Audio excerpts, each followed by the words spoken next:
Hey there, folks. Welcome to Spectrum Pulse. We talk about music, movies, art, and culture.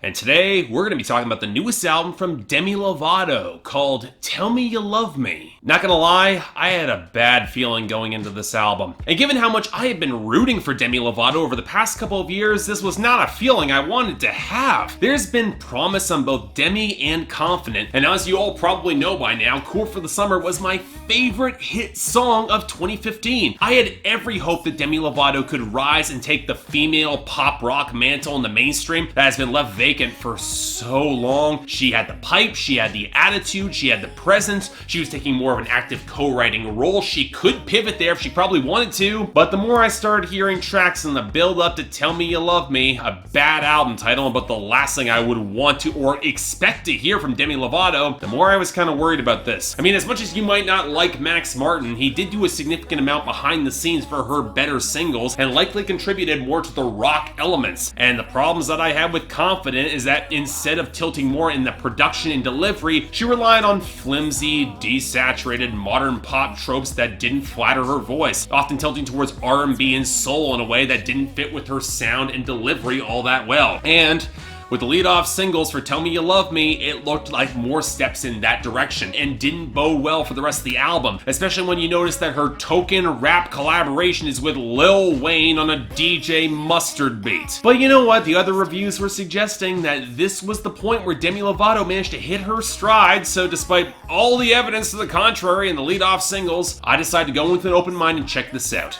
What'd I find? Well, pretty much exactly what I was dreading. Folks, if you were hoping that Demi Lovato is gonna bring in any sort of rock edge, you know what? Let me take all that off the table entirely. It's gonna overshadow the entire review. If you were hoping that she would deliver at least a consistent pop album that leaned into R&B and soul, you're gonna be painfully disappointed. Let's not mince words here. Demi Lovato's Tell Me You Love Me is a mess. The sort of awkward artistic pivot that doesn't just feel like the wrong idea from the very start, but also fumbles the execution so thoroughly, I'm a little bit astounded this got greenlit by the label at all. Yes, there are a few redeeming moments, a couple decent songs that save this from being worse, but it's a failure across the board, and all the more evidence that she needs a course correction and fast. The sort of dramatic shift that involves firing of dozens of producers and co-writers and just go back to basics. And you know what, let me stress that I don't think this is entirely Demi Lovato's fault. Pop stars like her, they're often managed within an inch of their lives. And again, she has pipes and she's got personality. She's the best thing about the majority of these songs. Tracks like You Don't Do It For Me Anymore and Ruin the Friendship, they show that she can handle both the diva belting and the sultry intensity, even if there's nothing here that has the comfortable firepower of her last album's best singles. But a big part of that is a shift in the sound. This is a record that's expected to play more towards R&B and soul and even gospel at points. And for as much as Demi Lovato's trying to fit that cadence in her delivery, it's not natural,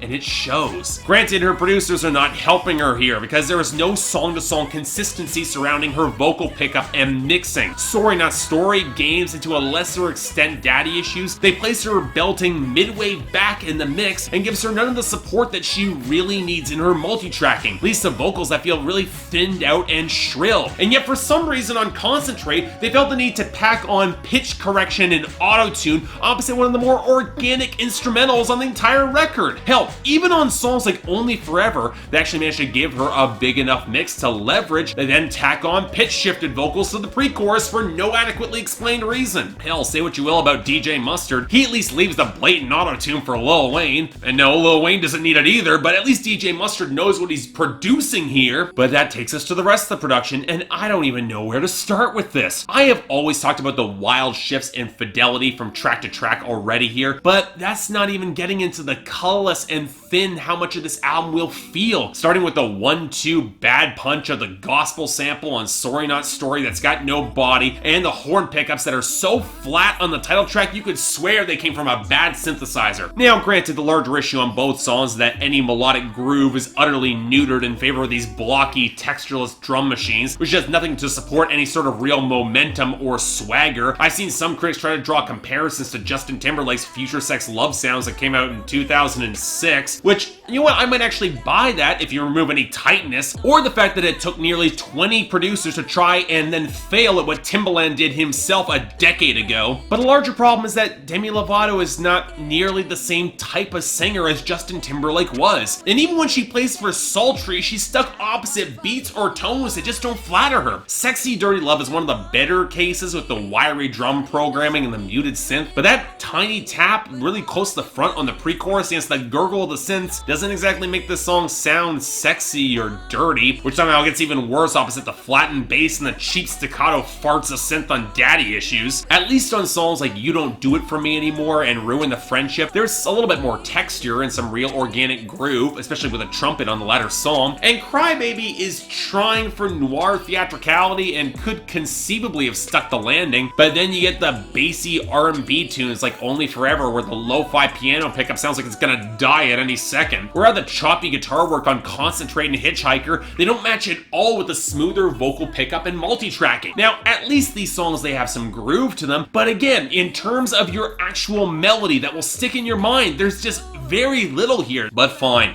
What about the lyrics? Well, arguably, this is where I feel the album might disappoint me the most. It has to do with the larger framing and themes of the album. Before this, the core of a lot of Demi Lovato's appeal was that she had strength and she had firepower, and it was anchored in some real vulnerability, but coming past that. And at the end of the day, there was a core of strength, and exploring the cracks around is where we got that compelling drama. It's a similar approach to artists like Pink or Miranda Lambert. It's one of the reasons why I like that. It tends to work. So why in the nine hells do we have a title track where we're getting Demi Lovato just pleading for love with lyrics like "You ain't got nobody till you got somebody"? That not only feels desperate and overwrought, but completely at odds with anything in her persona. Or Daddy Issues, which has her clearly being strung on by this guy who treats her badly, which she then justifies in some way by saying that she should just forget her therapy because she's got daddy issues. Even if it might be true, what woman would ever want to admit it or use it as hollow justification on a song with this tone? And it's not helped by a tendency that Demi Lovato has to play to her hyperbole. Only Forever shows her desperately wanting this guy to commit, and she's only going to give him one more chance.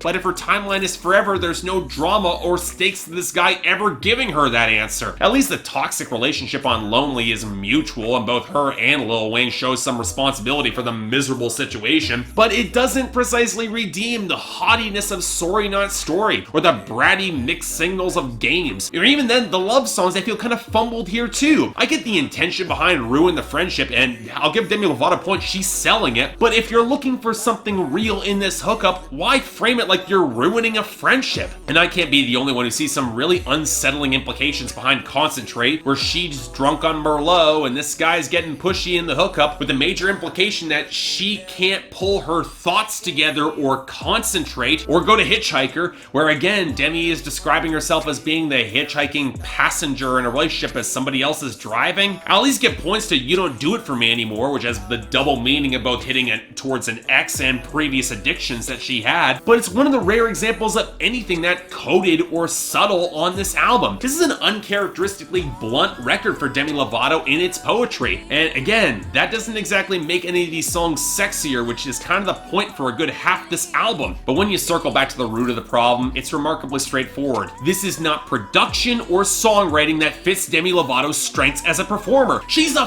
firebrand that tempered her writing in angst but came out stronger, which is always why she was a great fit for pop rock. That fits that genre. And then just watching her drop into a more submissive and desperate role doesn't just feel like the worst possible thematic shift, it's poorly executed and awkward for her. It might kind of work for Selena Gomez's Delicate Coos, but not for Demi Lovato. And if anything, it's most reminiscent of how a bunch of pop divas in her vein tried and mostly failed to pivot to R&B in the early 2000s. It's a step backwards in nearly every way for Demi Lovato, and when you factor in slapdash production and the fact that Demi Lovato remains a potent vocal presence who deserves better, this is a tremendous disappointment for me. 4 out of 10, no recommendation, and Demi Lovato, if you happen to be listening, go track down Pete Wentz and tell him and the rest of Fall Out Boy to pivot back to pop rock. You guys worked great together on Irresistible, and right now, given their recent singles too, you guys need each other, because it ain't working. So yeah, thanks a lot for watching. I'd like to like and subscribe, I'd be more than grateful. Again, folks, I wanted this to be good, but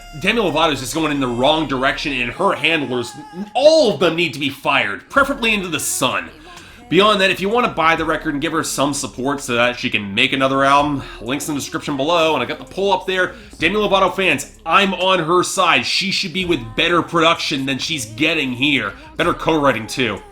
Beyond that, if you guys want to support me on my schedule, or at least impact that, link to my Patreon is right over there, where 3 times a week you guys get to vote on my schedule, and once a week for the higher tier contributors get to add records, movies, or even a top 10 list to that schedule. More details right there, but till then, I'm Mark, you're watching Spectrum Pulse, and I'll see you next time.